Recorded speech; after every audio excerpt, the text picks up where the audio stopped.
BA education semester 6 paper guidance and counselling paper 2, इसके लिए MCQ जो तैयार किए हैं इसका पार्ट 3 है और क्वेश्चन नंबर 47 से 80 तक है। तो पार्ट 1, पार्ट 2 और पार्ट 3 में टोटल हमने 80 क्वेश्चन MCQ के बनाए हैं। 47 क्वेश्चन, विलियम कोटल ने परामर्श के कितने तत्व बताए हैं? विलियम कोटल ने 5 तत्व बताए हैं, इसलिए ऑप्शन बी सही है।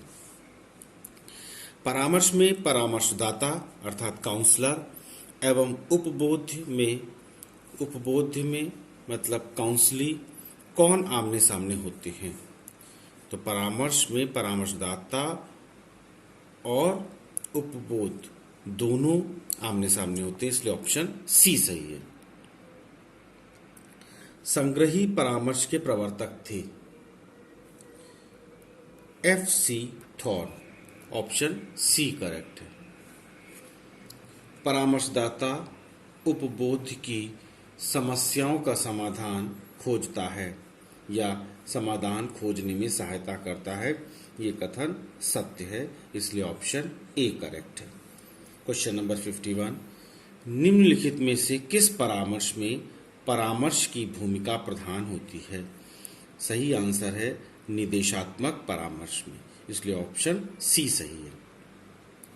क्वेश्चन 52, निर्देशात्मक परामर्श उपबोधक प्रधान होता है, ये कथन सत्य है, इसलिए ऑप्शन सी सही है। विश्लेषण करना कौन से परामर्श का प्रथम सोपान है? ये निर्देशात्मक परामर्श का प्रथम सोपान है, इसलिए ऑप्शन ए करेक्ट है। नेक्स्ट क्वेश्चन, भावना एवं आवेग को किस परामर्श में महत्व दिया जाता है? भावना एवं आवेग को अनिर्देशात्मक परामर्श में महत्व दिया जाता है, इसलिए ऑप्शन डी सही है। अनिर्देशात्मक परामर्श में बौद्धिक पक्ष पर बल दिया जाता है, ये कथन असत्य है। संग्रही परामर्श की निम्न में से क्या विशेषताएं हैं? इस परामर्श में लचीलापन होता है, परामर्शदाता और उपबोध दोनों की अभिव्यक्ति की स्वतंत्रता होती है। ये दोनों ऑप्शन सही हैं, इसलिए ऑप्शन सी सही है, उपरोक्त दोनों। इलेक्ट्रिक काउंसलिंग इसे कहते हैं। क्वेश्चन नंबर 57, अनिर्देशात्मक परामर्श में व्यक्ति की वैयक्तिक स्वायत्तता का आदर होता है, यह कथन सत्य है, इसलिए ऑप्शन बी करेक्ट है। क्वेश्चन 58 स्टेटमेंट बेस्ड है। परामर्श उपबोधक और उपबोध के मध्य व्यक्तिगत आमने सामने का संबंध है, यह कथन किसका है? पेम्पिस्की का है, या पेपिंस्की बोलते हैं इसको, इनका है, कथन बी सही है। परामर्श प्रक्रिया में प्रश्न पूछने का बड़ा महत्व है, ये कथन पूर्णतः सत्य है।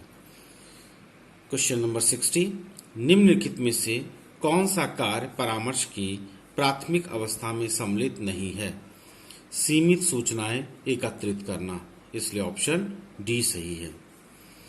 क्वेश्चन नंबर 61, परामर्शदाता को जिन विशेष तकनीकों के प्रयोग में कुशल होना चाहिए वो क्या कौन कौन सी है? साक्षात्कार में होना चाहिए, स्थापन में होना चाहिए, परीक्षण में होना चाहिए, ये तीनों सही हैं, इसलिए ऑप्शन डी करेक्ट है, क्योंकि ऑप्शन डी में लिखा है उपरोक्त सभी।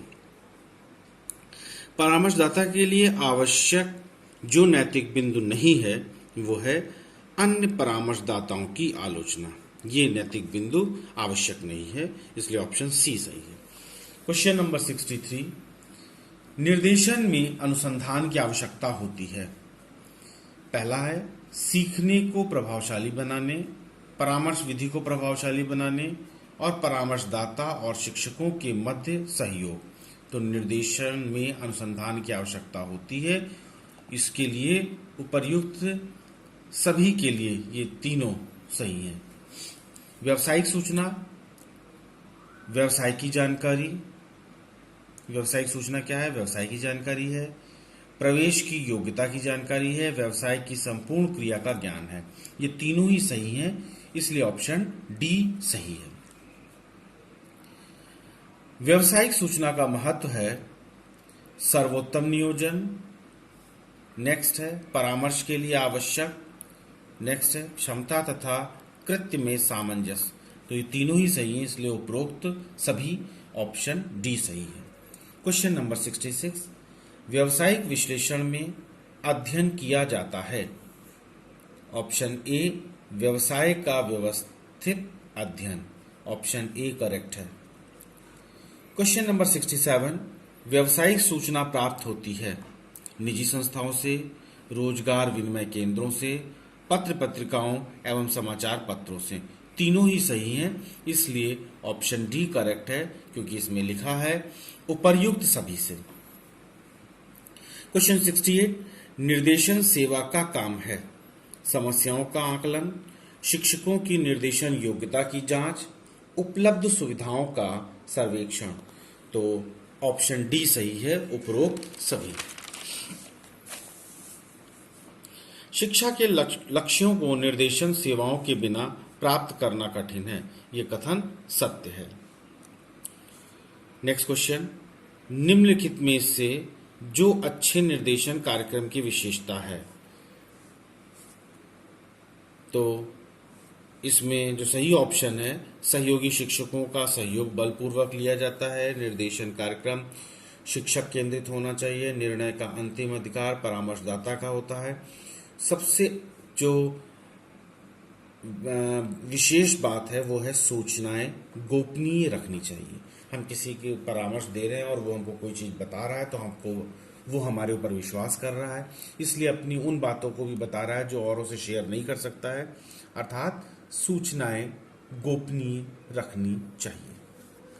नेक्स्ट क्वेश्चन, प्राथमिक विद्यालय में किसी निर्देशन विशेषज्ञ की आवश्यकता नहीं होती है क्योंकि छात्रों की संख्या कम होती है, पाठ्य सामग्री सीमित होती है, बालकों की आवश्यकताएं सीमित होती हैं।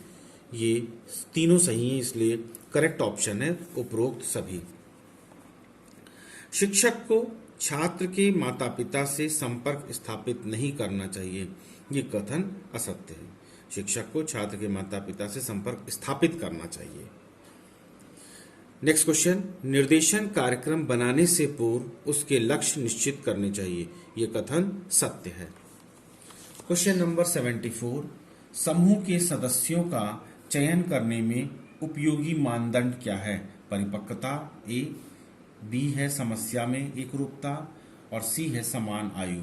ये तीनों ही होने चाहिए, इसलिए ऑप्शन डी करेक्ट है।